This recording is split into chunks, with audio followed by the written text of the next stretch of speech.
साथियों नमस्कार, स्वागत है आप सबका आपके अपने ही चैनल इजी गार्डनिंग में।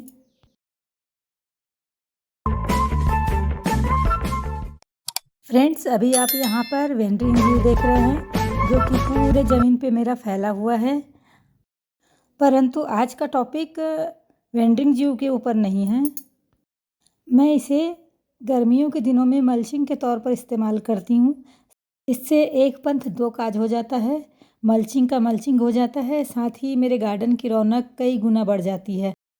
अब मैं असल टॉपिक पर आती हूँ। आप देख रहे हैं मेरे पपीते के पौधे की क्या हालत हो चुकी है।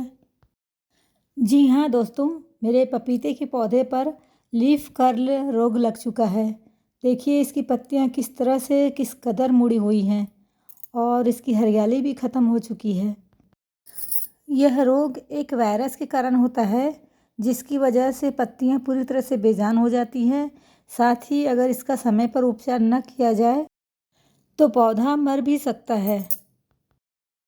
आज मैं आप लोगों को पपीते के इस भयंकर रोग का बिल्कुल मुफ्त इलाज बताने वाली हूँ।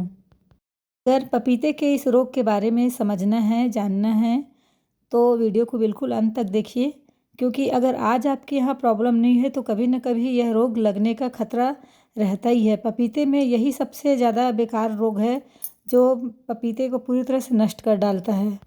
इसका उपचार करने से पहले मैं मेरे पास जितना भी वेंडिंग ड्यू है उसे मैं हटा रही हूँ ताकि नीचे जगह बन सके।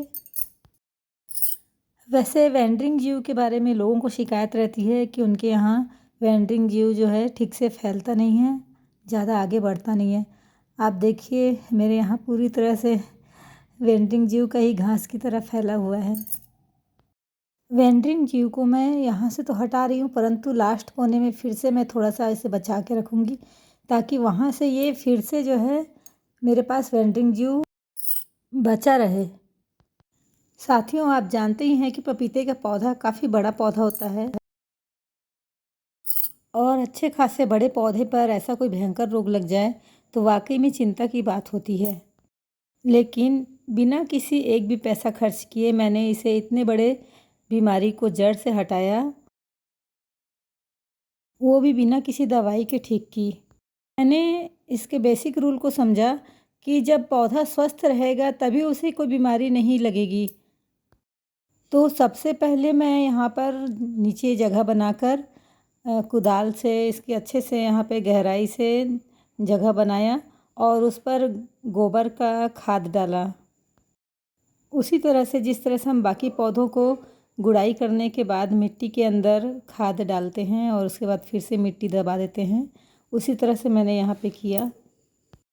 तो आप पहला पॉइंट इसका नोट कर लीजिए कि इसे गोबर की खाद डालना है और वो भी अच्छी पुरानी खाद डालना है। यह जो छोटा सा पौधा मैं हाथ में पकड़ रही हूँ ये बहुत ही कीमती दवाई है। इसे चिरायता कहते हैं जो कि शुगर के लिए रामबाण होता है। तो फ्रेंड्स, आप देख रहे हैं पहले मैं नीचे ज़मीन की सफाई करी। सफाई करने के बाद फिर यहाँ पे गुड़ाई कर रही हूँ और गुड़ाई करके इसमें गोबर की खाद डालूँगी। अच्छी मात्रा में खाद यहाँ पे मैं डालूँगी, क्योंकि सीधी सी बात है कि जब हम पूरी तरह से स्वस्थ रहते हैं तभी हमको कोई दूसरे तरह का रोग नहीं लगता है। ठीक इसी तरह से पौधों को भी अगर उसका खाना खुराक अच्छा रहेगा, उसका न्यूट्रिशन उसे अच्छा मिलता रहेगा तो वो अपने रोग प्रतिरोधक क्षमता से अपने बीमारियों से खुद ब खुद लड़ लेता है। और मैं बिल्कुल गारंटी के साथ कह रही हूँ कि इसमें मैंने जो दूसरा चीज़ डाला है वो शायद ही किसी ने डालकर ठीक किया होगा। बहुत ही सिंपल चीज़ है और जबकि दूसरे पौधे में हम उसे डाल भी नहीं सकते क्योंकि हमारा पपीते का पौधा काफ़ी बड़ा पौधा है, इसलिए हम उसे यहाँ पे डाल सके हैं। फ्रेंड्स, पहले तो मैं यहाँ पपीते के ऊपर ही मिट्टी चढ़ा रही हूँ और उसके बाद नीचे साइड में मैं गोबर की खाद डालूँगी। कभी भी पपीता हो या कोई दूसरा भी पौधा हो, उसके मुख्य तने से थोड़ा दूर हटकर ही खाद दिया जाता है, क्योंकि पानी पड़ने के बाद तो इसकी जड़ों तक के वो खाद ऑटोमेटिक पहुंचता रहेगा। गोबर की खाद वैसे भी स्लो रिलीज फर्टिलाइज़र है जो कि धीरे धीरे मेरे पौधे को मिलता रहेगा। और फ्रेंड्स, आप विश्वास कीजिए कि मैं इसे केवल एक बार ही ट्रीटमेंट के तौर पर डाली हूँ, दूसरी बार मैंने इसे नहीं डाला। इसके बावजूद मेरे पौधे का आप रिज़ल्ट देखेंगे अंत में। रिज़ल्ट देखकर आप हैरान हो जाएंगे। और मुझे भी बहुत ही ज़्यादा खुशी मिली कि मैं अपने मकसद में 100% कामयाब रही। मेरा प्रयोग 100% सफल रहा। यहाँ पर मुझे एक केचुआ भी दिख रहा है, जो कि हमारे पौधों के लिए, मिट्टी के लिए बहुत ही उपयोगी होता है। इसी गोबर के खाद को मैं पपीते के चारों तरफ डाल रही हूँ। इस तरह से देखिए, मेरे पास 2 पपीते के पौधे हैं, मैंने दोनों पे बराबरी बराबरी से डाला है। आप खाद के रंग से ही समझ रहे हैं कि कितना पुराना खाद है। बहुत ही ब्लैक कलर का यह मेरा खाद पौधे के लिए बहुत ही अच्छा साबित हुआ। फ्रेंड्स, कभी भी खाद डालने के बाद उसे मिट्टी के अंदर दबाना बहुत ज़रूरी होता है, ताकि वह मिट्टी के बहाव से, पानी के बहाव से अलग से बह ना जाए, मिट्टी के अंदर ही दबा रहे और वहाँ से पौधे की जड़ों को बराबर उसका न्यूट्रिशंस मिलता रहे। फ्रेंड्स, वैसे तो मैं इसे केवल ज़ुबानी बताकर वीडियो को थोड़ा छोटा बना सकती थी, परंतु यह रोग इतना भयंकर रोग है, तो मैं इसे पूरी तरह से इसका हर एक स्टेप बाय स्टेप यहाँ पर वीडियो में कवर करना ज़रूरी समझी, ताकि आप लोगों को इसका भरपूर फ़ायदा मिल सके और आप लोगों को कन्फ्यूजन बिल्कुल भी ना बचा रहे कि किस तरह से इसमें क्या क्या चीज़ मिलाया है। इसलिए मैं शुरू से आखिर तक के आप लोग को वीडियो में दिखा रही हूँ कि केवल 2 चीज़ मैंने मिलाया है। और पहला तो आप देख चुके हैं कि ये गोबर की खाद है, और दूसरा चीज़ अभी आप देखेंगे कि मैंने इसमें क्या डाला था। इसके लिए मुझे अपने गेट से थोड़ा बाहर निकलना पड़ा। यहाँ मुझे अपने घर से ज़्यादा दूर नहीं जाना पड़ा। मेरे घर के पास में ही गायें गोबर दे देती हैं। तो फ्रेंड्स, ये है वो दूसरी दवाई, गाय का ताज़ा गोबर, जिससे ही हमारे पपीते के लीफ कर्ल रोग में पूरी तरह से लाभ मिलने वाला है। अगर हम गार्डनिंग कर रहे हैं और खाद, मिट्टी और इस तरह के गोबर वगैरह से अगर हम परहेज़ करने लगेंगे, तब तो हमारी गार्डनिंग हो गई। मतलब ये है कि हमें किसी भी चीज़ से घृणा नहीं करनी है।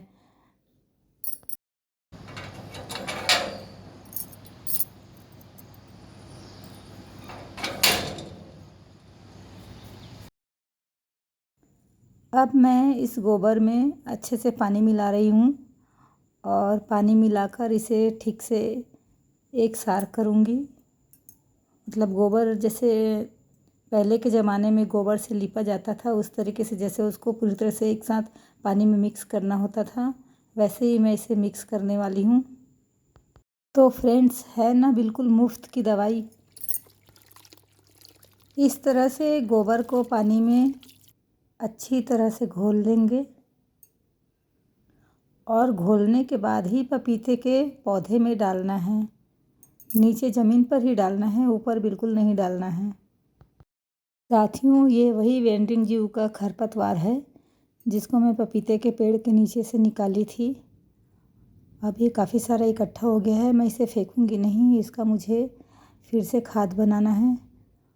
और यहाँ से मैं पार करते हुए जा रही हूँ अपने पपीते के पौधे के पास।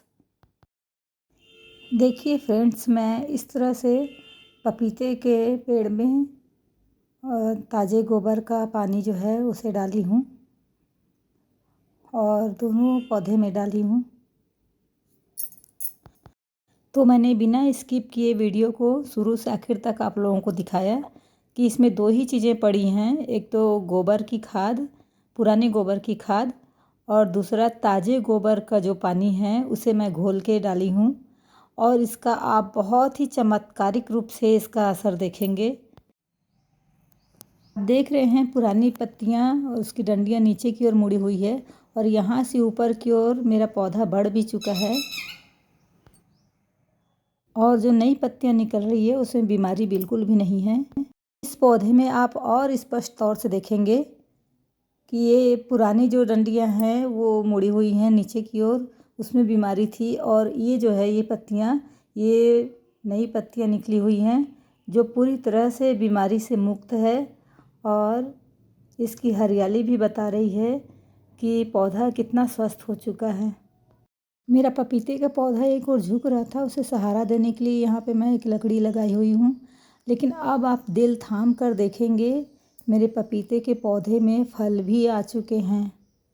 और सबसे ज़्यादा मुझे खुशी होती है मेरे पपीते के पत्तों को देखकर। कहाँ वो पौधा लीफ कर्ल से ग्रसित था, पूरी तरह से झुलस गया था, मरने के कगार पर पहुंच गया था। और आज देखो मैं कितना इसे हरा भरा और फल से भरा हुआ बना चुकी हूँ। केवल 2 ही ट्रीटमेंट से, एक तो मैंने गोबर का खाद डाला और दूसरा मैंने ताज़े गोबर का रस डाला। फ्रेंड्स, आप दोबारा भी देख सकते हैं मेरे इसी पौधे का लीफ कर्ल की कंडीशन में क्या हालत हो गई थी, उसका फ़ोटो भी लगाई हूँ ऊपर साइड में। फ्रेंड्स, कभी आप अपने मरते हुए पौधों को बचाकर देखना, किसी बीमार पौधे को बचाकर देखना, उसका एहसास बहुत ही गजब का होता है। और इस एहसास को हम शब्दों में बयां भी नहीं कर सकते। Thank you.